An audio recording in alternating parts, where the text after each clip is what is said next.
If you could pick one of these 5 champions, Harma, Freya, Martyr, Bivald, or Molly Tankard, who would you take? Today I'll break down their roles, their pros, cons, and who actually gives you the most value depending on your account.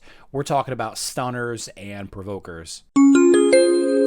What is up, Raiders of Teleria? My name is Charlie. This is Hero War Central, and we have a progressive chance event. If you're not clear exactly what a progressive chance event means, this means that if you get a legendary, you will have a higher and higher chance of getting the legendary that you chose. It doesn't mean you have a higher chance to get legendaries. It's a very distinct difference. And the more legendaries you get, the higher chance, up to a maximum of 25. Now we're dealing with a variety of factions champions here. We're talking about, like I said, stun and provoke champions. This is going to be live until tonight, tomorrow, I guess. Probably should have done this earlier today. It is what it is. Here we are. So here is what each of them do in 5 seconds or less. Harima, anti-crit, anti-nuker, arena monster, damage, and control. Freya, right? Support nuker hybrid with revive buffs and decent DPS. We have Martyr, legendary top tier clan boss queen. Counterattacks, massive defense buffs. Bivald of the Thorn. This guy looks really cool. Health tank who hits hard, controls waves, and self-heals like crazy. And then finally, my pick, Molly Tankard, turn meter control, provoke bot with one of the best revives in the game. 4 tanks. So let's take a look at all of these individually, starting with Harima, and she is a Shadowkin.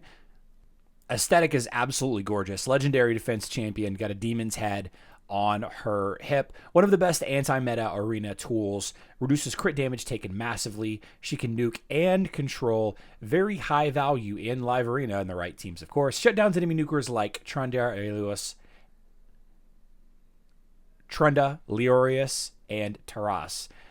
Her downsides, though, she's mostly an arena-focused champion, and she needs strong gear to shine. She's got less impact in PvE unless you need her control. You're going to pick Harima if you need arena protection or want a meta counterpick that stays relevant long-term. Now, Freya, as you would expect, is a barbarian. She's part of the Asgardian clan. Where are you, Freya? Here we go. Now, Freya's got some pros and cons. She's a decent revive and strong buffs. Looks really cool. I like the aesthetic a lot. Do I like it better than the shield is glowing. Very, very cool. Decent area of effect damage plus utility. Works really well versus the Hydra, Doom Tower, and general PvE. She's easy to slot into many teams as your tank. Downside, master really of none, right? Good at everything, but not top tier at anything. Needs accuracy and damage, so gearing is tougher. You're going to pick Freya if you want a flexible all-purpose champion for mixed content and don't need a specialist. Already, I have a favorite. Now, Martyr is a Sacred Order champion, probably one of my favorite factions, if I'm being honest. Just the look of them is pretty solid. She's another defense champion. She looks spicy. I like Martyr a lot. I think that she looks really cool. The black and the gold with the white, the sword and the shield. Yeah, she's a fantastic looking hero. She's got counterattack, still one of the most valuable effects in the game. Kind of rare, actually. She got a decrease attack, increase defense, which is perfect for the clan boss. And that's where she's going to shine, is against that clan boss, right? Great for early mid Doom Tower waves and the Fire Knight as well. Insane synergy with any defense-based team. If that's your bag, if you're going to go all on defense, might be a pick for you. She's very outdated for arena, though. Not great for PvP. Meta has power crept her as it is, right? And she needs a good sustain to stay alive in PvE as well. So you're going to pick her if you want clan boss progression and you're struggling, or if you want a cornerstone PvE carry, which there are probably easier to get champions than her, right? Now, Bivald, I'm not actually sure how to pronounce it. He is another Sacred Order. Where are you? Here you go. This guy looks absolutely incredible. I love this guy's look so much. I love this guy's outfit. I love this guy's hammer. I love his crown. I love it. Oh.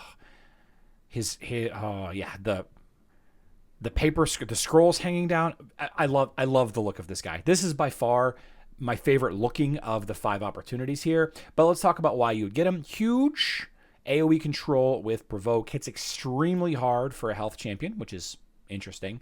Self-sustains and heals based on hits. Bulldozes the Hydra, the Doom Tower waves, and does really good in faction wars. Great at carrying weak accounts, which my account right now is pretty weak. My account that I'm working on right here. Not ideal for arena, though. Offense. Defense, probably okay. Slow if you don't build enough. Speed accuracy. 98 starting speed is kind of on the low side. Not really a great boss killer. Aside, of course, from the Hydra, I suppose. You're going to pick Bivald of the Thorn if you want the coolest looking, baddest looking champion of the lot. If you need a PvE carry who can control waves, survive anything, and pump out damage. I think that there might be a better choice that was free not too long ago. Hopefully you were able to pick up one of the Ninja Turtles that is going to fit in there really well. And then finally, we have Molly Tankard. Now, Molly is a dwarf.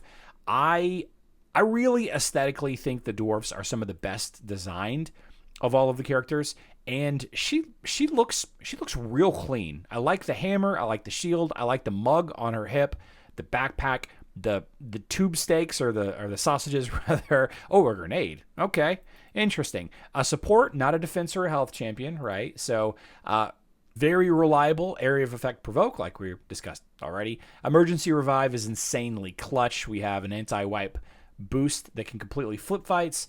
Great in the Hydra, arena defense, and general PvE. However, she does like no damage at all, and her cooldowns on her skills are very long. She needs a lot of books to really shine. Most heroes do, actually. And she can be really slow early game until you do get those books, obviously, in there. You want a reliable control tank, especially for difficult PvE content or arena defense, then Molly is your pick. So if you're an early game, Bivald carries every dungeon and wave, where Martyr is massive clan boss and dungeon value. If you're a mid-game account, then the Martyr, good for clan boss and Fire Knight. Bivald, good for Doom Tower. Freya, good for versatile plug and play. You know, really, if you have nothing else to choose. Late game, Harima, arena utility is unmatched. Molly, Hydra and arena defense. And Bivald, still excellent in Hydra and Tower. So I think, me personally, I'm going to go for Molly. I think that's my choice, and I think that if you're stuck, here's the simplest way to decide. Right? Need arena help? Go Harima. If you need Hydra PvE control, Molly or Bivald. Okay. If you're looking for clan boss help, Martyr. If you need an all-around support, then Freya is your girl. There really isn't a wrong choice here at all. But let me know in the comment section down below, which of these champions are you going to choose? Or are you going to wait for tomorrow's Progressive Chance update that starts at 4 a.m. Central Time? 5 new champions, including Sun Wukong. If you don't have him yet, another opportunity to get him. Sounds interesting to me. So love to hear it. Love the comments. Love to get the feedback. If you are thinking about trying Raid Shadow Legends, I do have an opportunity for you. 5 free champions, 2 legendaries, and access to incredible collaboration champions coming soon. More on that in a few weeks. All you got to do is download Raid Shadow Legends using my link in the description box down below, or with that QR code that is right there in the top left-hand corner of your screen if you're on mobile. I love you all. Good luck in Teleria.